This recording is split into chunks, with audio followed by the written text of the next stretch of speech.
공무원 대표적인 데가 이제 조달청, 고용노동부, 중소벤처기업부라고 해야 되나, 뭐 인허가에 관련된 업무를 할 수도 있고.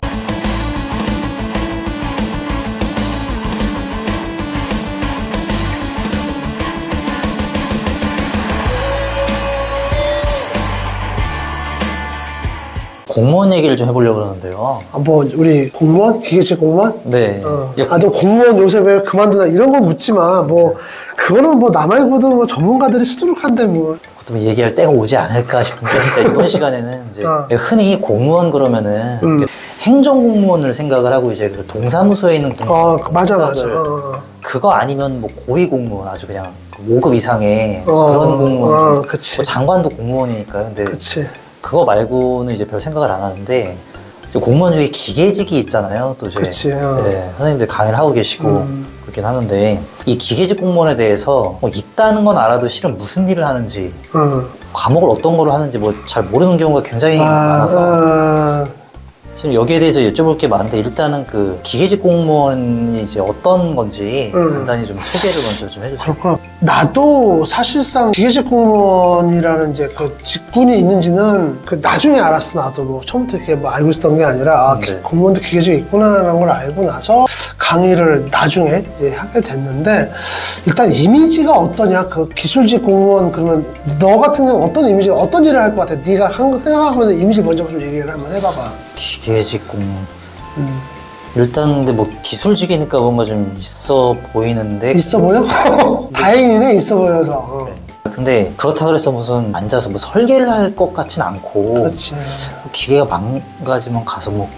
그러니까 나도 그런 질문 사실 많이 받아. 그 기계직 공무원은 무슨 일을 하나요? 이렇게 봤는데 일단 내가 이제 그런 질문을 들을 때마다 이렇게 잘못하면 또 장황하게 되고 그래가지고 내가 간단하게 설명하는 게 뭐냐면 답변을 할 때 일단은 기술 행정직으로 보시면 됩니다. 어쨌든 행정직이긴 한데 우리는 이제 기술 행정직이라 보시면 좋겠습니다. 이렇게 말씀을 드려. 근데 이게 또 공무원 같은 경우는 구급 같은 경우도 그렇지만 이게 지방직하고 이제 국가직이 있거든. 국가직, 지방직 이렇게 나뉘거든. 그래서 이제 먼저 국가직이 먼저 시험 보고, 그 다음에 지방직 시험을 보는데, 이제 지방직이라고 하면 이제 지자체에서 뽑는 공무원이야. 지자체에서 뽑는 공무원이고, 국가직은 이제 정부 중앙 부처에서 이제 뽑는 직군인데, 이렇게 보면 좋을 것 같아. 그 어느 부처에 가느냐에 따라서 좀 조금씩 많이 달라져. 그러니까 조금씩 달라, 일이. 어떤 큰 맥락은 뭐냐면 기술 행정직이다. 이제 이렇게 보시면 되겠고, 반장이 얘기한 것처럼 실제로 가서 막 설계를 하고 뭐, 도면을 그리고, 물론 뭐 100%안 한다고 얘기하기는 그렇긴 해요. 왜냐면 또, 그게 일을 하시는 분이 분명히 있을 수 있어. 그렇죠. 그러니까 100% 아니라면 그런 것보다는 비중이 기술 행정. 어떤 나라의 정책이라든가 국가의 중요한 정책들 또 아니면 행정기관의 정책들을 기술에 관련된 걸 정리하고 국민들 실생활에 관련된 일들 중에서 우리 기계와 관련된 일을 처리해주는 이제 그런 업무를 한다라고 보면 되거든. 근데 그게 어느 부처에서 이러냐에 따라 많이 다르고 내가 어느 부처에 주로 가는지를 설명해주면 조금 더 이해가 되지 않을까 싶은데 우리 기계직 공무원들 같은 경우는 뭐 다양하게 가긴 하는데 일단 대표적인 데가 이제 조달청 그리고 고용노동부. 근데 고용노동부 같은 경우는 우리 기계직에서 뭘 하나 궁금하시는데 그 고용노동부도 밑에 보면 산하기관이 굉장히 많아. 대표적인 데 산업인력공단이 또 산하기관이거든. 그런 데 관련된 일을 하시는 분들도 있고 심지어 경찰청에서 일하시는 그러니까 경찰 공무원이 아닌데 국가직 공무원인데 본인이 지원을 했고 거기에 면접 보러 간다는 분을 실제로 만났어 학원에서. 그러니까 경찰은 아니야. 근데 경찰청에서 일하는데, 그럼 내가 경찰청에서 무슨 일을 할까 생각을 해봤어. 나도 처음 들어봤거든. 그분이 나한테 뭐라고 질문을 했냐면, 경찰청은 무슨 일을 하죠? 이러는 거야. 근데 내가 얼핏 드는 생각이 뭐냐면, 경찰청에 가면은, 뭐, 총포류도 있을 거고, 경찰 관련해가지고, 경찰들이 사용하는 그런 기계장치가 굉장히 많잖아. 하여튼 경찰차도 있을 거고. 그렇죠. 그리고 무슨 뭐 장갑차도 있을 거고. 있잖아, 장갑차도. 다양한 어떤 진한 무기라든가 그런 게 있어. 그런 거에 대한 행정적인 그런 일을 하지 않을까. 이건 내 내피셜인데 그분이 나중에도 이 영상 보고 한번 올려주셨나 경찰청에서 이런 거 하더라 대략적으로 했으면 좋겠는데 어쨌든 뭐 그렇게 하시는 분들도 있고 그다음에 이제 또 중소기업 지금은 이제 미래창조과학부라고 해야 되나 중소벤처기업부라고 해야 되나 이런 데 가면 굉장히 다양해 그러니까 실제로 기계 관련된 어떤 그런 업종을 지원하기 위한 그런 부서에 가시는 분들도 있고 외국에서 있는 좋은 사례나 이런 걸 갖고 오시는 분들도 있고 아니면은 뭐 R&D 파트에 또 그러니까 그건 굉장히 부드러워요. 그러니까 어쨌든 내가 하고 싶은 얘기는 우리 기술직이 어떤 일을 하나요? 라고 이제 물어보시는 분들 보면은 그러니까 국가직 같은 경우 그런 일을 하고 있고 지자체 같은 경우는 정말 굉장히 더 다양해졌죠. 왜냐면 똑같은 지자체라도 어떤 데서는 전기하고 기계가 같이 일하는 데도 있고 그러니까 똑같은 그 공영주차장 있잖아. 그 예. 공영주차장 본다 그러면은 거기에 들어가는 차단기를 기계에 관리하는 지자체도 있고 전기가 한 데도 있고 그 다음에 가로수 뭐 횡단보도에 들어가는 신호등 같은 거 있잖아. 그것도 다 달라. 이거는 진짜 이건 복불복이야.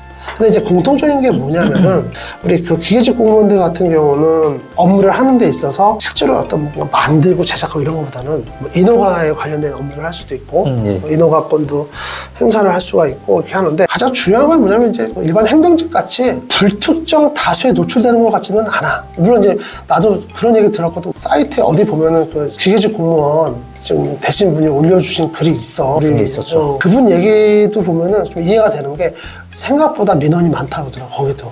민원이 느낌상 거의 없을 것 같은 느낌인데. 그치. 있어도 굉장히 특정 소수. 우리는 이제 그 안에서만 이렇게 돌아가는 그런 느낌인데 의외로 많고 민원인들의 어떤 민원 해결을 해야 되는 업무가 굉장히 많다. 이렇게 얘기를 하시더라고요. 그래서 민원이 없는 건 아닌데 상대적으로 행정직보다 적을 것이다. 그런 얘기가 있죠. 그래서 그럼 이게 중요한 건 그거잖아요. 사람이 좀 많이 뽑나. 이거에 일단 관심 있는 사람들은 공부하는 사람들이니까 사람을 충분히 많이 뽑나. 뭐 경쟁률은 보통 어떤가. 나는 그래 지금 내가 너하고 얘기를 하지만 이게 뭐 공무원 시장에 들어오세요 이런 의미는 아니야. 네. 나는 이제 직업 선택이라는 거에 대해서는 충분히 본인이 앞으로 내가 선택을 할 직업하고 내가 좀 투자해야 되는 시간과 노력에 대해서 이거는 가성비를 따져봐야 되는 부분이기 때문에 이게 좋다 나쁘다는 사실 제3자가 얘기할 건 아닌데 대신 조사는 할 수 있잖아.